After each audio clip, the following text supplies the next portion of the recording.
nome del Padre, del Figlio e dello Spirito Santo. Amen. Buona settimana a tutti. Ci troviamo per la preghiera del lunedì nel giardino della nostra scuola.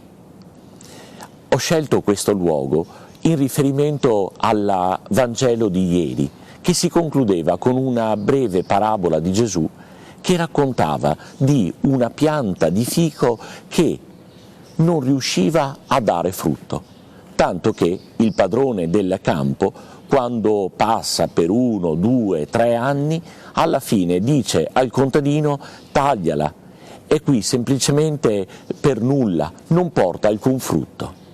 Ma il contadino invita il padrone del campo ad avere fiducia, ad attendere ancora, e si impegna lui personalmente a arare la terra attorno a quella pianta, a concimarla, a prendersene cura.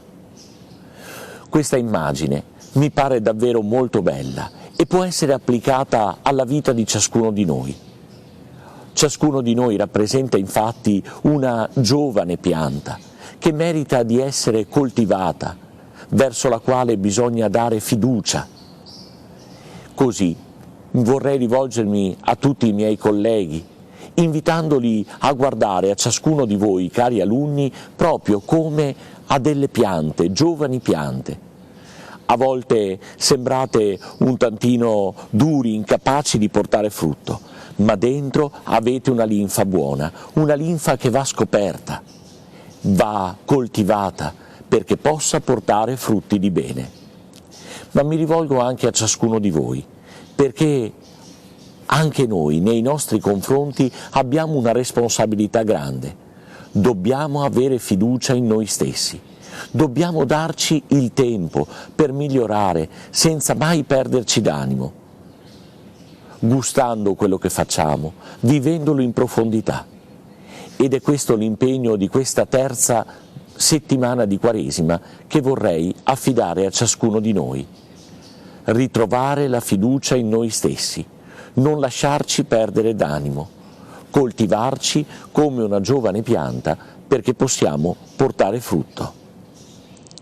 Se costruiremo la giovinezza nel rispetto della vita e nell'attenzione dell'altro in un mondo malato di egoismo, daremo testimonianza di amore.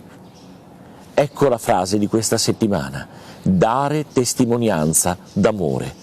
E possiamo farlo coltivando bene le nostre radici, ricordandoci che siamo piantati su terreno buono e abbiamo appunto il dovere di coltivarci per portare frutti di bene, frutti d'amore.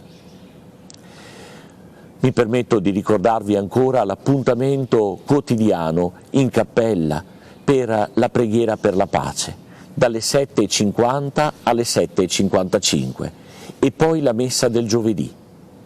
Invito inoltre i rappresentanti di classe di iniziare ad organizzarsi per la raccolta dei fondi a favore dei profughi dell'Ucraina. Ricordo che ci siamo impegnati a sostenere i 63 profughi ucraini ospiti del seminario minore qui a Padova. Raccogliamo le nostre offerte frutto del digiuno quaresimale e portiamoli in segreteria dichiarando la classe e anche la ragione per cui doniamo. Auguro a tutti voi una buona settimana di Quaresima, ricordandoci i nostri impegni, ma soprattutto augurandovi di sapervi coltivare bene nel terreno buono della nostra scuola. Buona settimana a tutti. Nel nome del Padre e del Figlio e dello Spirito Santo. Amen.